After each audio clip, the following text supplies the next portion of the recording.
Assalamualaikum warahmatullahi wabarakatuh. Salam sejahtera bagi kita semua. Perkenalkan, nama saya Ferry Anggriawan selaku dosen di Fakultas Hukum Universitas Merdeka Malang. Di sini saya mengampu beberapa mata kuliah wajib, yaitu pengantar hukum Indonesia dengan bobot 4 SKS, kemudian ilmu negara dengan bobot 3 SKS, dan juga hukum tata negara dengan bobot 4 SKS. Semua mata kuliah wajib itu harus ditempuh oleh seluruh mahasiswa Fakultas Hukum Universitas Merdeka Malang. Hal itu selaras dengan visi misi Fakultas Hukum Universitas Merdeka Malang, yaitu untuk mencetak pengembangan sumber daya manusia di bidang jasa hukum yang berkualitas dan profesional. Di sini perkenankan saya untuk menjelaskan rencana pembelajaran semester di mata kuliah Hukum Tata Negara dengan bobot 4 SKS. Baik, di sini saya akan menyampaikan RPS pada mata kuliah Hukum Tata Negara. Mata kuliah ini saya sampaikan dengan metode DIA, Delivery, Interaction, dan Assessment. Delivery yaitu saya selaku dosen memberikan materi sesuai dengan kontrak kuliah yang disepakati di awal perkuliahan, yang harapannya nanti ada interaction dari mahasiswa, baik melalui tanya jawab ataupun diskusi, atau tidak menutup kemungkinan kita akan membahas isu-isu terkini terkait hukum tata negara, entah itu melalui pemilu ataupun hukum konstitusi di dalamnya. Kemudian yang terakhir adalah assessment. Assessment saya menggunakan 5 aspek penilaian. Yang pertama adalah T1 dengan bobot 10%, kemudian UTS dengan bobot 30%, kemudian T2 dengan bobot 10%, ujian lisan dengan bobot 20%, dan yang terakhir adalah UAS dengan bobot 30%. Teknologi yang saya gunakan pada pengajaran ini yakni menggunakan Siakat dan juga grup WhatsApp. Di Siakat mahasiswa bisa mengakses materi-materi yang sudah saya sampaikan, saya kirim melalui sistem, dan juga grup WhatsApp yang tujuannya adalah untuk mengkoordinir terkait tugas maupun materi-materi yang akan saya sampaikan besok ataupun yang sudah saya sampaikan. Di sini saya akan menjelaskan terkait rencana pembelajaran semester pada mata kuliah Hukum Tata Negara. Mata kuliah ini berbobot 4 SKS dan diajarkan pada semester 2. Memiliki 7 CPL ya, dan dari turunan dari CPL itu memiliki CPMK. CPMK pertama, memahami pengertian hubungan tata negara dengan ilmu pengetahuan lainnya. CPMK kedua yakni mampu memahami pengertian hubungan hukum tata negara dengan ilmu pengetahuan lainnya, lanjutan dari CPMK 1. Kemudian di CPMK 3, mahasiswa mampu memahami sumber hukum tata negara. Di CPMK ke-4, mahasiswa mampu memahami sumber hukum tata negara lanjutan, dan di CPMK ke-5, mahasiswa mampu memahami konstitusi. CPMK ke-6, mahasiswa mampu memahami konstitusi lanjutan, dan yang di CPMK 7, mahasiswa mampu memahami sejarah hukum tata negara di Indonesia. Dari CPMK itu diturunkan menjadi sub CPMK yang memiliki 3 aspek. Yang pertama adalah aspek kognitif, dan juga aspek afektif, dan juga aspek psikomotorik. Berikut adalah video ketika pengajaran pada mata kuliah Hukum Tata Negara di pertemuan ke-6 yang di dalamnya mengandung sub CPMK. C1, mahasiswa mampu menyebutkan nilai konstitusi, kemudian mahasiswa mampu menyatakan perubahan konstitusi dan muatan konstitusi, dan P3, mahasiswa mampu menunjukkan macam-macam perubahan konstitusi. Oke, selamat pagi teman-teman semua. Pagi. Assalamualaikum warahmatullahi wabarakatuh. Oke, salam sejahtera bagi kita semua. Om Swastiastu, Namo Buddhaya, salam kebajikan. Oke, sebelum kita memulai perkuliahan pada pagi hari ini, marilah kita bersama-sama berdoa menurut agama dan keyakinan masing-masing, supaya apa yang akan kita pelajari pada pagi hari ini bermanfaat bagi kita semua dan juga untuk nusa dan bangsa. Berdoa menurut agama dan keyakinan masing-masing dimulai. Berdoa selesai. Oke. Kemarin kita di pertemuan kelima membahas terkait pengertian dari konstitusi ya. Kita membahas terkait bahwa konstitusi itu ada dua macam, tertulis sama tidak tertulis ya. Oke. Jadi di pertemuan ke-6 ini kita akan membahas yang pertama adalah hakikat atau nilai dari konstitusi itu apa sebenarnya. Kemudian bisa nggak konstitusi itu dirubah ya. Oke. Sebelum kita masuk ke materi ya, kira-kira teman-teman punya pandangan nggak atau gambaran umum bahwa sebenarnya apa sih nilai dari konstitusi itu sendiri? Ada yang bisa jawab? Sebelum kita masuk ke materi. Ya, apa itu? Menurut saya prinsip atau dasar yang menjadi pedoman dalam penyelenggaraan. Oke, prinsip atau dasar. Oke, satu lagi. Apa kira-kira hakikat konstitusi itu apa kira-kira teman-teman? Ya.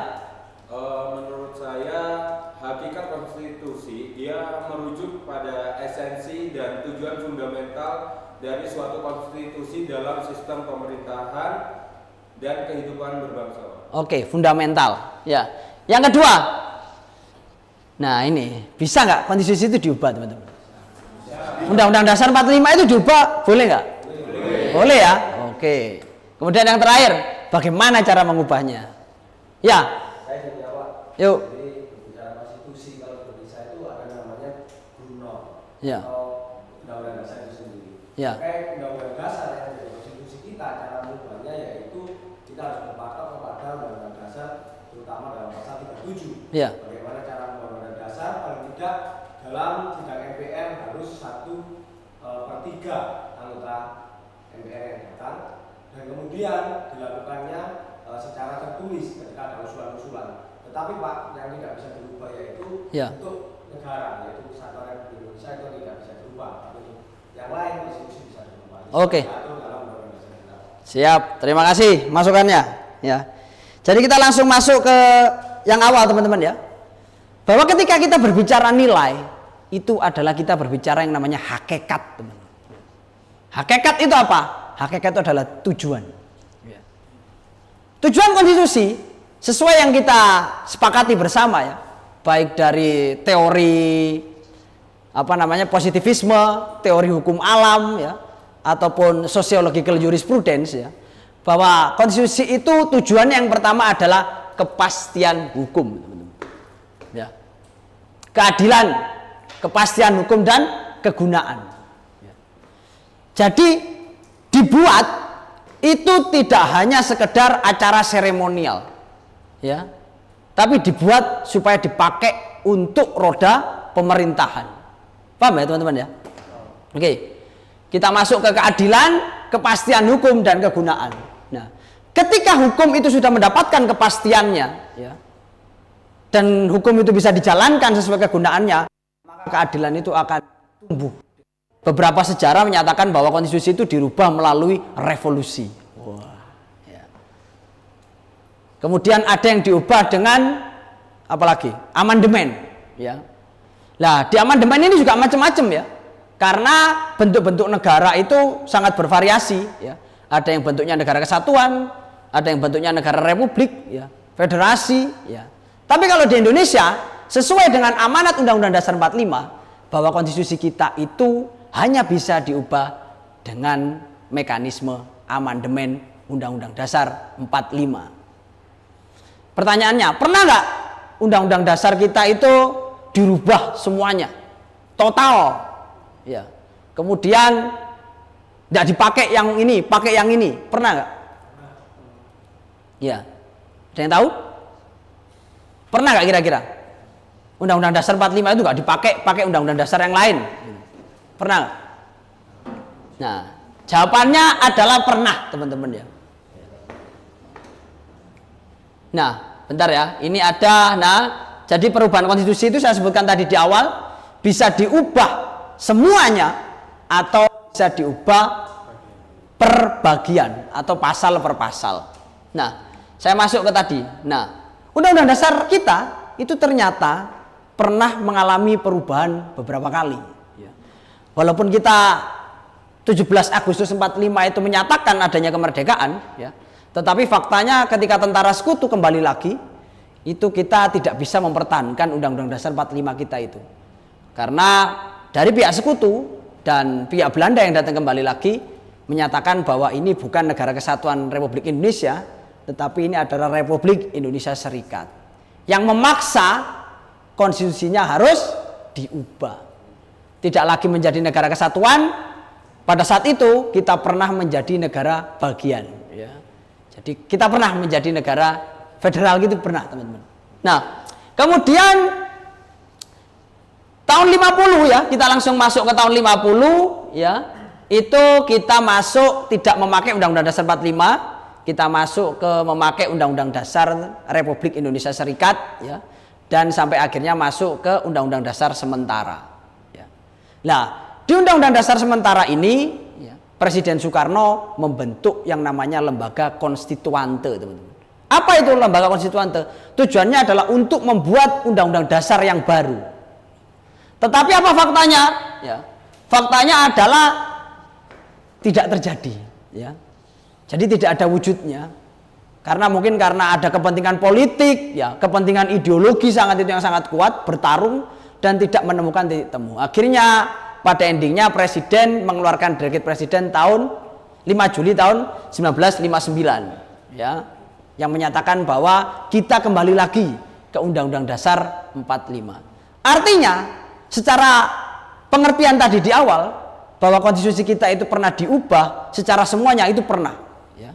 Kemudian tidak dipakai pun pernah, kita pakai konstitusi yang lain.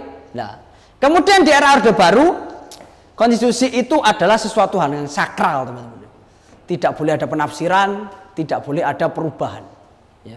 Hanya boleh diartikan ya, pemegang kekuasaan itu hanya di pemerintah pada saat itu. Tidak boleh ada amandemen, tidak boleh ada apa-apa ya. Harus murni ya, konstitusi kita pada era Orde Baru. Tetapi setelah reformasi tahun 98 ya, ternyata Undang-Undang Dasar 45 kita mengalami yang namanya perubahan. Nah, inilah kita mulai masuk ke perubahan dengan mekanisme amandemen ya. Bagian-bagiannya ada yang diubah, bagian-bagiannya ada yang ditambah. Nah, jadi dalam kurun waktu pasca reformasi ya, kita itu mengalami perubahan konstitusi selama 4 kali. Yang pertama pada sidang umum 99, kemudian tahun 2000 ya, 7 sampai 18 Agustus tahun 2000, kemudian 19 sampai November 2001, dan terakhir adalah tanggal 1 sampai 11 Agustus 2002. Nah, inilah cikal bakalnya bahwa negara kita itu sangat menjunjung demokrasi ya. Karena berkat beberapa amandemen ini ya, poin yang pertama kita terima adalah batasan kekuasaan. Presiden tidak bisa maju lebih dari 2 periode. Kemudian di sini kita bisa memasukkan nilai-nilai atau nomenklatur hak asasi manusia yang sudah diakui oleh dunia. Dan akhirnya kita mempunyai turunan ya, turunan yakni undang-undang tentang hak asasi manusia dan undang-undang tentang pengadilan hak asasi manusia. Nah, artinya konstitusi kita pernah mengalami perubahan baik secara menyeluruh maupun secara part by part. Oke. Nah, di situ juga mengatur tentang ya ini ya, tentang perubahan ya teman-teman ya. Siapa yang akan diberikan kewenangan ya, kemudian konsep hukumnya seperti apa, atau aturan turunan di bawahnya. Nah, apa kira-kira latar belakang dari perubahan konstitusi? Nah, ini teman-teman ya. Karena pada tahun 98 itu terjadi yang namanya tuntutan reformasi. Undang-Undang Dasar 45 harus dihapus, kemudian penghapusan doktrin ABRI, dan goalnya adalah mewujudkan kehidupan yang demokrasi ya. Tujuannya apa? Nah, itu HAM, kemudian pembagian kekuasaan ya. Nah, ini beberapa poin yang memang berdampak ya setelah adanya perubahan konstitusi melalui skema amandemen Undang-Undang Dasar 45. Nah, oke, sampai sini kira-kira ada yang ditanyakan? Silakan.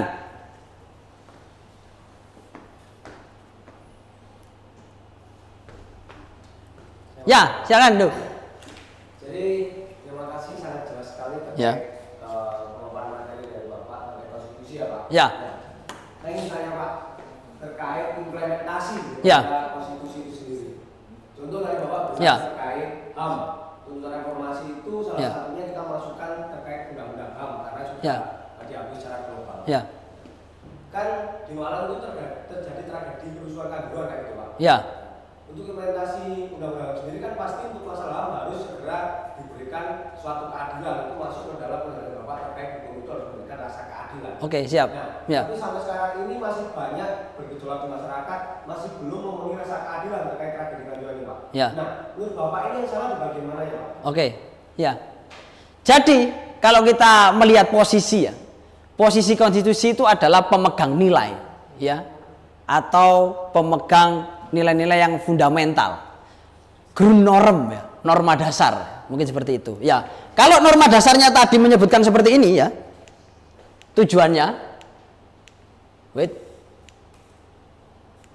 nah, keadilan, kepastian hukum dan kegunaan, ya, maka yang pertama harus kita bahas terkait tragedi Kanjuruhan, ya. Itu yang pertama adalah kira-kira kepastian hukum, penegakan hukumnya itu sudah dilaksanakan atau tidak. Ya. Karena konstitusi itu hanya suatu wadah, ya, yang memberikan order, perintah. Dia tidak bisa mengawasi, dia tidak bisa melaksanakan, ya, untuk melaksanakan keadilan atau kemanfaatan hukum atau kepastian hukum seperti apa. Ya. Kepastian hukum itu berada di level norma pelaksana, teman-teman. Jadi saya boleh bilang seperti ini, ada norma dasar dan ada yang namanya norma pelaksana. Nah, ketika kita berbicara kepastian hukum, ya, itu berada di sini. Kepastian hukum dan kegunaan itu berada di sini. Kepastian hukum dan juga kegunaan. Nah, ini akan bisa tercapai, ya, kalau ini kedua-duanya unsur ini terpenuhi, ya, maka keadilan itu akan tercapai sesuai dengan konstitusi kita. Tapi faktanya terkait tragedi Kanjuruhan, ya, seperti yang kita ketahui bersama, bahwa penegakan hukumnya tidak dilakukan secara optimal, ya.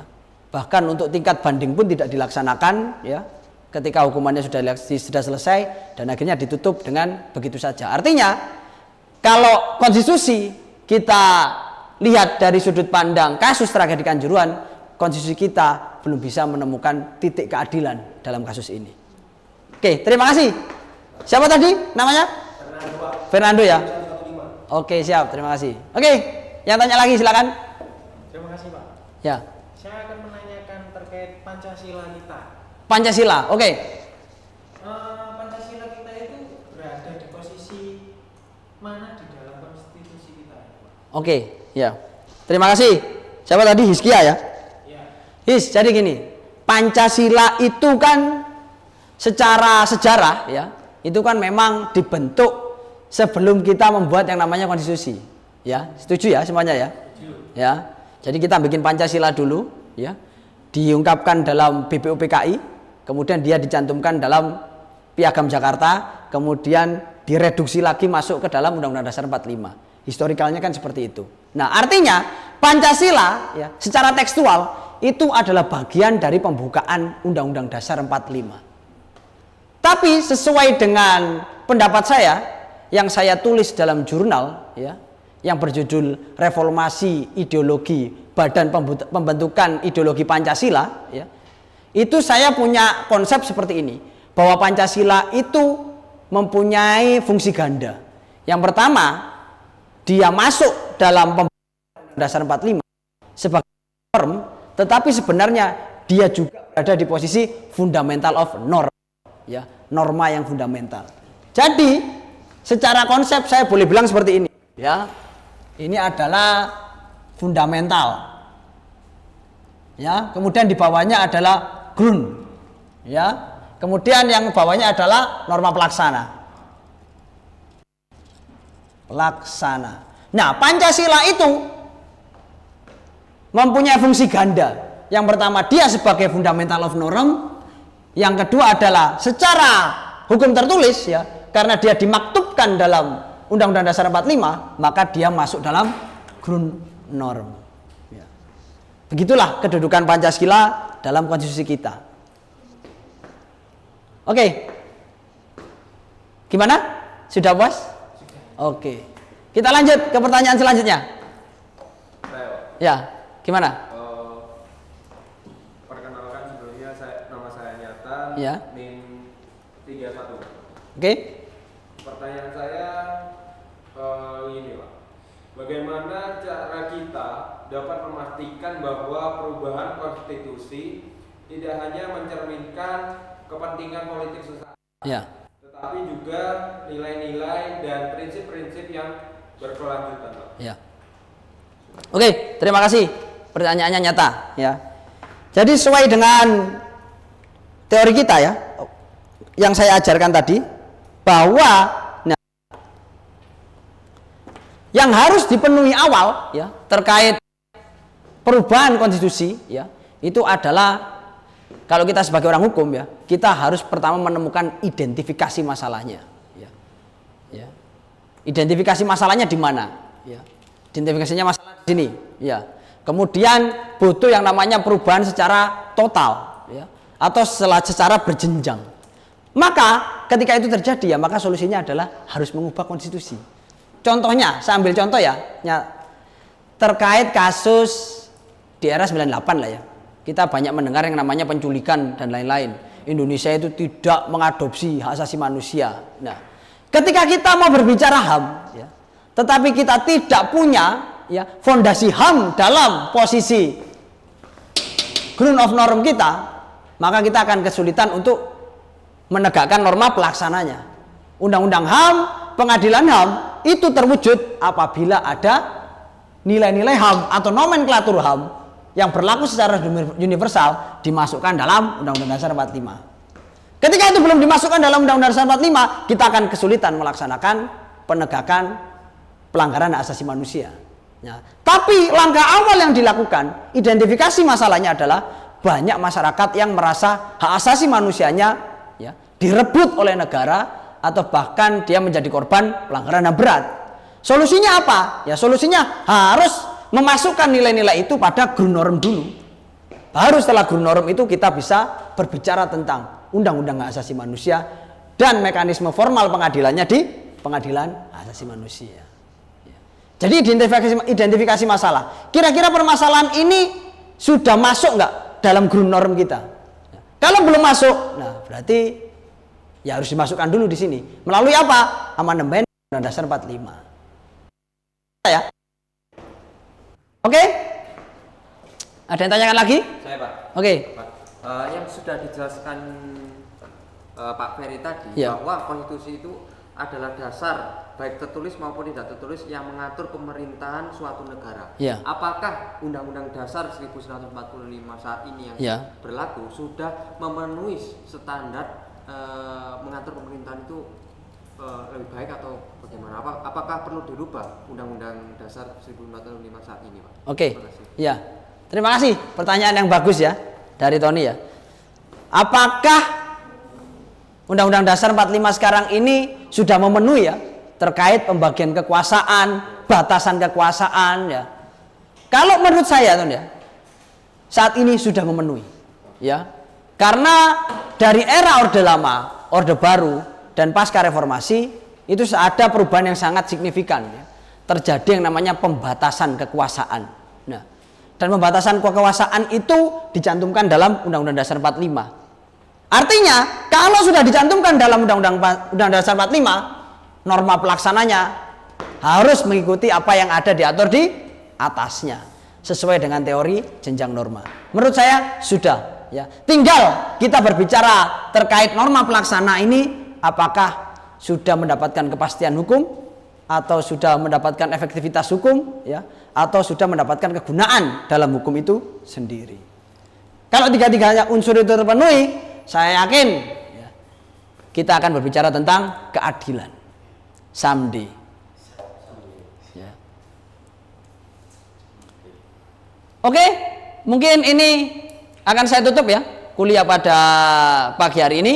Ya. Jadi poinnya adalah konstitusi itu berbicara tentang 3 hal. Yang pertama adalah keadilan. Yang kedua adalah kepastian hukum, ya. Dan yang ketiga adalah berbicara tentang kegunaan. Ya. Keadilan itu adalah ujung ya dari formula awal ketika sudah dilaksanakan. Ya.